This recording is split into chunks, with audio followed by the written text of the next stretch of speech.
Let's talk about the EU budget, which helps to fund some of Europe's biggest initiatives.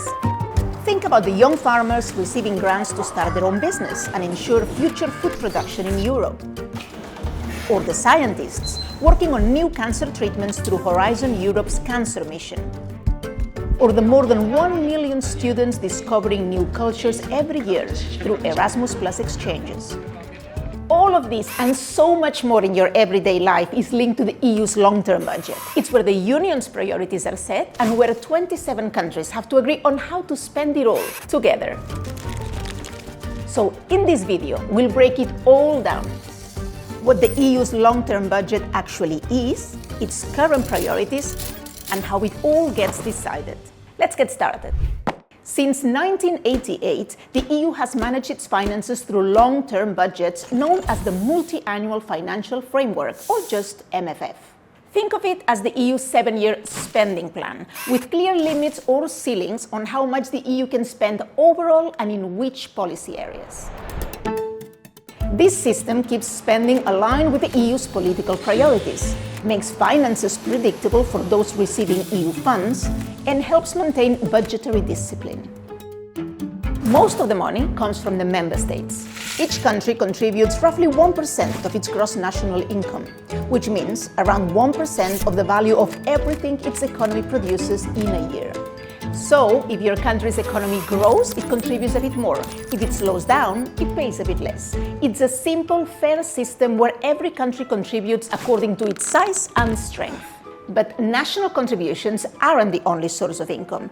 Currently, the budget also gets money from custom duties and VAT on products entering the EU single market, from fines imposed by the EU, and even from a tax on plastic waste.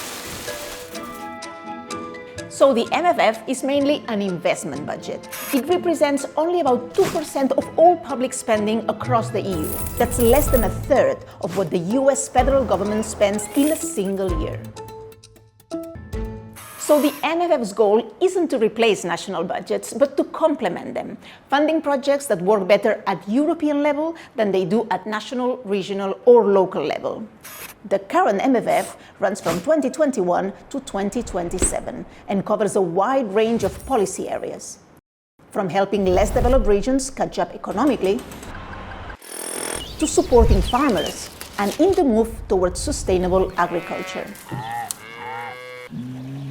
The next budget will also have to ensure that new challenges, such as Russia's aggression against Ukraine, rising global competition, and new security threats can be dealt with efficiently. And negotiations for the next framework have already begun. Let's continue this outside the studio. The process started with the European Commission, which made its proposal in summer 2025. Then EU member states began their work. First meeting of the European Council, where leaders of all EU countries set the overall political direction and priorities for the new budget. The European Union has set an ambitious agenda for itself, focused on security, competitiveness, and social cohesion. We need a budget that gives us the means to achieve our ambitions. Then the detailed negotiations started in the Council of the European Union.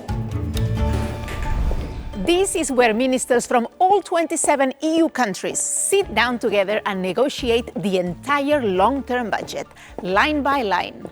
Ministers don't just look at numbers, they also consider Europe's priorities, such as defense, competitiveness, climate, or agriculture. And here's the important bit. Nothing gets approved unless every single country agrees. Not a majority, all of them. Finally, the European Parliament needs to give its consent. It may approve or reject a Council agreement, but cannot amend it. Votes. Who abstains? Who's in favor? It is rejected. End result, a single shared plan for Europe's future. So why should you care? Because whether you notice it or not, the MFF shapes so much of what happens across Europe. It funds the roads you drive on, the Erasmus Plus exchange you might join, the research projects that create new jobs, the tech fighting climate emissions, even the support Europe gives its neighbors in times of crisis. It's the quiet backbone of the EU's action. So next time you hear politicians talking about the MFF, you'll know they're not just talking numbers. They're deciding what Europe's priorities will be for the next 7 years. Enjoying these explainers about EU topics? Then give us a like, subscribe, and check out the next video on your screen. Thanks for watching.